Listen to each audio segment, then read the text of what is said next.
একটু বাড়ি যেতে চাই, আপনি আমাকে একটু পৌঁছে দেবেন প্লিজ? আসুন। তাহলে এবার নিউলিওয়েড কাপলের একটা ছবি হয়ে যাক। এটা কে? গোড়া বলে বিয়ের মণ্ডপে গিয়ে একটা দারুণ সারপ্রাইজ পাবে নেহা। সিরিয়ালের সম্পূর্ণ পর্বটি দেখতে চাইলে একটি লাইক ও সাবস্ক্রাইব করুন। এলাকে দাদু বলে, বাহ কি সুন্দর দেখাচ্ছে আমার এলামাকে।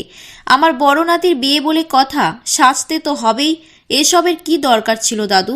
তোমার কাছে আমি হাত জোড় করছি, আমাকে প্লিজ এই বিয়েটা এখানে দাঁড়িয়ে দেখতে বলো না। আমি বাড়ি যেতে চাই, আমাকে প্লিজ এখান থেকে যেতে দাও দাদু।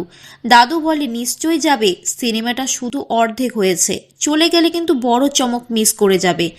এলা বলে, বরের এ কেমন সাজ দাদু, মুখ ঢেকে আছে কেন এভাবে? এই রকম নিয়ম তো আমাদের মধ্যে নেই।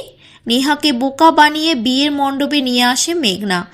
এলা বিক্রমবাবুকে বলে, আমি যেতে চাই, একটু পৌঁছে দেবেন আমার বাড়িতে? আলিয়া বলে, নতুন বর বউয়ের একটা ছবি হয়ে যাক তাহলে। নেহা চমকে যায় বরকে দেখে, এ কি, গোড়া কোথায়? এটা কার সাথে আমার বিয়ে হলো?